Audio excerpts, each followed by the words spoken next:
음악은 따로 들려드립니다. 말로만 하는 음악 이야기. 여성 재즈 보컬리스트 멜로디 가르도. 늘 선글라스를, 도수가 그렇게 진하진 않지만 늘 선글라스를 끼고 다니는 여가수. 이렇게 사진 보면 늘 안경을, 선글라스를 끼고 있어요. 가르도의 음악과 선글라스는 아주 굉장히 밀접한 연관이 있어요. 85년생으로 필라델피아에서 성장을 했어요. 엄마가 사진작가인데 미혼모예요. 그래갖고 외할머니랑 아주 오래 살았는데 엄마랑 뭐 같이 다니고 필라델피아 공립대학에서 패션을 공부하던 중에 그 19살이었다고 그러는데 자전거를 타고 가다가 사고가 났어요.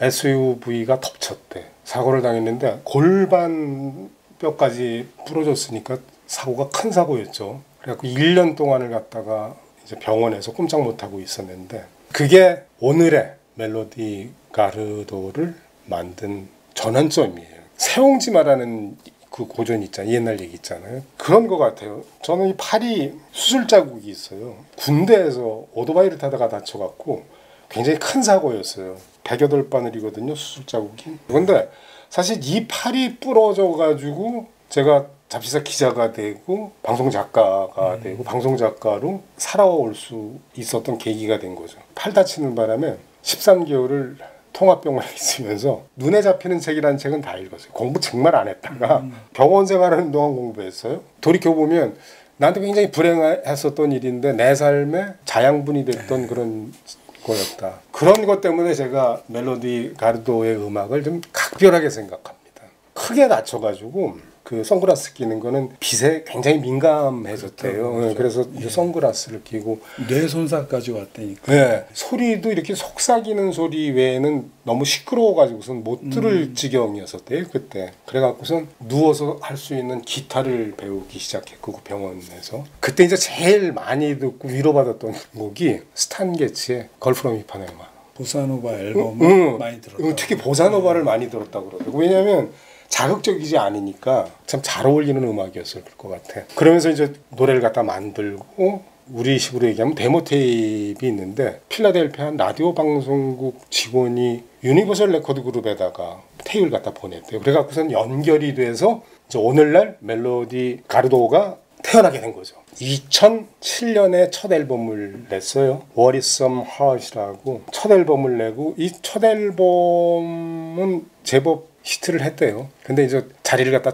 잡은 건 두 번째 스튜디오 앨범 2009년에 My One and Only Thrill 나만의 스릴 이 앨범을 냈는데 이 앨범이 빅 히트를 했습니다. 전 세계적으로 150만 장 팔렸다고 그러던가. 멜로디 가르도를 대표하는 곡 중 하나예요.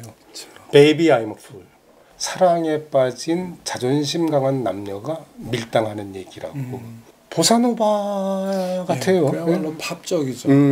가르도의 음악을 이렇게 받쳐주는 가장 중요한 악기는 기타예요. 기타. 그러니까 자기가 이렇게 그 병실에서 기타를 배워갖고선 본격적으로 음악을 하게 돼서 그런지 모르지만 기타랑 아주 굉장히 밀접한 관계가 있고 가르도 음악 뭐야 그러면 그냥 누구나 보사노바 아니야 뭐 이렇게 얘기해도 괜찮을 정도로 보사노바 영향이 굉장히 강한데 보사노바의 메인 악기 그럼 기타지 뭐. 그렇죠. 네.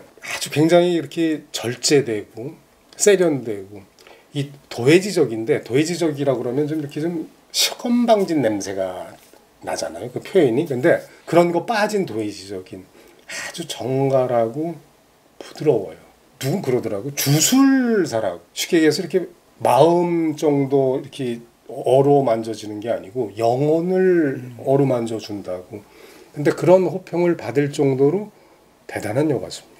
이제 같은 앨범의 두 번째 곡을 갖다가 소개해 드릴 텐데 이 앨범에 오버 더 레인보우가 수록되어 있어요. 불렀어요. 편곡이 조금 달라요. 우리가 흔히 알고 있는 오버 더 레인보우보다는. 근데 노래 전체에 그런 게 정말 느껴져요. 그 어떤가를 향한 이렇게 그리움. 그러니까 오버 더 레인보우 노래 자체는 저 파랑새도 무지개 넘어 날아가는데 왜 나는 뭘 날아가는 거야 이렇게 안타까움 그리고 그런 꿈, 바램 뭐 이런 게 담겨져 있는 가사인데 이거는 이렇게 누군가를 향한 그리움이 이렇게 느껴져. 노래 전체에. 가르도가 이 얘기를 했대요. 외할머니, 자기를 키워주신 외할머니를 생각하며 불렀다고. 정감이 넘치는데 외할머니를 생각하면서 불렀다니까 지금 머릿속으로 좀 다르게 들리네요. 그 병실에서 배웠다는 기타가 쫙 깔려 있고 자기가 할 수 있는 모든 걸 담아서 노래한 거네요. 예. 같은 오버 더 레인보우지만. 예. 그 데뷔 초기에는 그러니까 혼자 걷지 못해서 지팡이 짚고 걸어다니고, 그리고 무대 위에 제대로 앉아 있을 수가 없어서 의자를 갖다 딸이 이렇게 특제로 만들었어야 될 때 아주 곱상하게 생겼어요. 아니, 스타일 있게 생겼지. 아주 곱게 생겼는데 강단이 있어. 그 풍겨 나오는 태나 있는 것 같아. 대단해요. 두 번째 앨범은 우리 이문세의 붉은 노을 있잖아요. 이거는 푸른 노을이라고 그러면 되려나? Sunset in the Blue라는 앨범인데 우울한 슬픔의 석양 등등 여러 가지로 번역이 되겠죠. 다섯 번째 스튜디오 앨범이고 나온 지 얼마 안 됐어요. 3년밖에 안 됐어요. 2020년에 나온 앨범이에요. 정말 음악이 무르익었어. 거장이 됐다는 느낌이 이 앨범에서는 좀 나기 시작해요. 첫 번째 소개해드릴 곡이 이게 불어인데 영어 발음으로 세 매그너피큐. 이거는 콜 포터가 동명의 곡을 갖다 작곡을 하기도 했고, 그리고 재즈 가수들이 많이 불렀는데 그 노래랑은 달라요. 이거는 그 노래에 영감을 받아서 가르도가 자기가 작곡을 한 이런 곡인데 노래를 듀엣으로 불렀어요. 안토니오 잠부조라고, 전 잘 몰랐는데 이 노래 때문에 좀 알아봤더니 포르투갈의 유명한 파도 가수래요. 이 남자 가수가.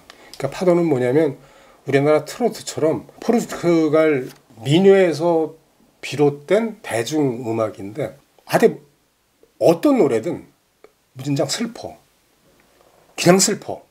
그 세상에 무슨 이런 음악들이 있나 그랬는데 이게 이 파도라는 음악의 특징이고, 지금 그 소개해드린 세 매그너피큐 이 음악이 가지고 있는 메인 정서예요.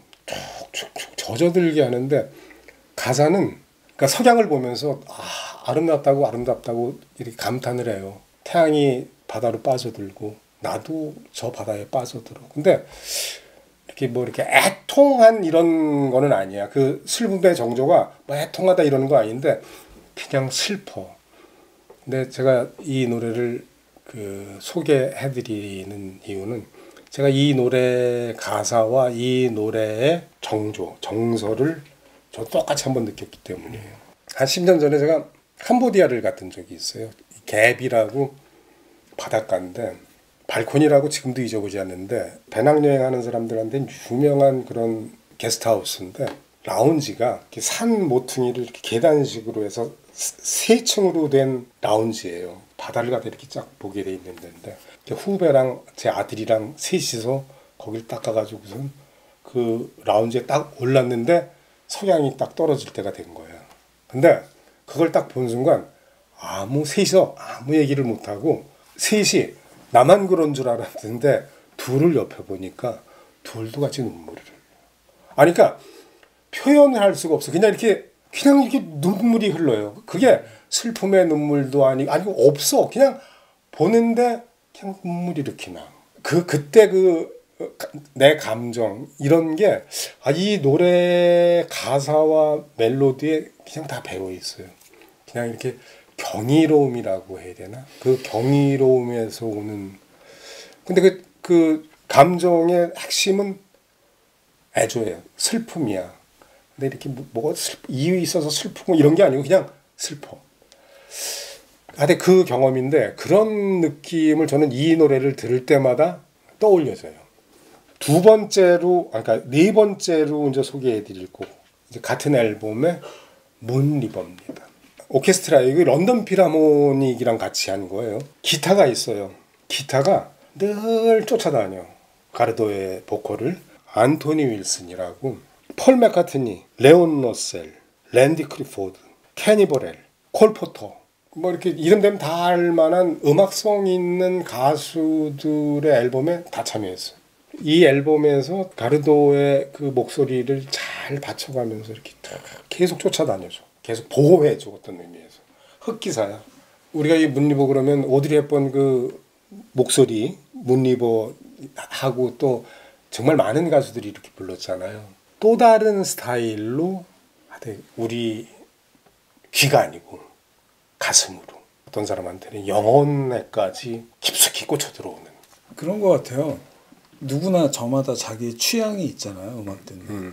저 같은 경우에 이 멜로디 가르도의 이전 앨범들 같은 경우에는 그냥 내 취향이 아니다. 이렇게 그냥 섣불리 하고 말았는데 몇 년 전에 이 앨범을 구입하지는 않았지만 유튜브로 그 뉴스를 듣고 유튜브로 이 앨범이 올라오는 거를 들었을 때 첫 곡부터 되게 반했던 것 같아요. 오늘 소개해 주신 곡은 그 뒤에 있는 곡들인데 문리버나 이런 것들은 첫 곡이 If You Love Me라는 곡이 있는데 가사도 쉽죠. 그러니까 If You Love Me, Let Me Know 이렇게 가사가 시작하는데 이 여가수가 다시 보게 됐던 게 되게 담백하고 어떤 의미에서는 되게 어쿠스틱하고 정서가 들어오는 맛이 있는 사람이구나 그런 생각을 하면서 들었고 문리버 같은 경우도 굉장히 그래서 이 앨범을 유튜브로 한번 쭉 들었던 기억이 나고 오늘 소개하시는데 작가님 개인적인 어떤 그런 거랑 해서 들으니까 이따 다시 한번 들어봐도 좋겠다 하는 생각이 드네요. 예. 슈퍼스타들이 있잖아요. 엘라 피츠제랄드, 뭐 세라 본, 빌리 홀리데이. 이 사람들은 정말 가지고 태어난 게 압도적이에요. 그래서 그냥 그 소리만으로도 우리가 끌려 들어갈 수밖에 없어. 근데 멜로디 가르도의 목소리에 그런 힘은 없거든요. 근데 그녀의 노래를 듣고 있으면 그들처럼 빠져들어요. 그래서 니나 사이몬이랑 많이 그 비교를 해요. 그러니까 전혀 음색 다르거든요. 근데 그렇게 흡인력이 있다는 거예요. 근데 이 스타일은 전혀 다른 이 보컬 스타일도 그렇고 전혀 다른데 니나 시몬이랑 많이 비교를 하더라고. 그러니까 폭발력이 있나. 그러니까 외국인한테도 이렇게 좀 이런 느낌이 압도적으로 다가가나 봐. 들으면 들을수록 끌리는 데가 있는 멋있는 가수입니다. 한번 잘 챙겨 들어보시길. 네, 감사합니다.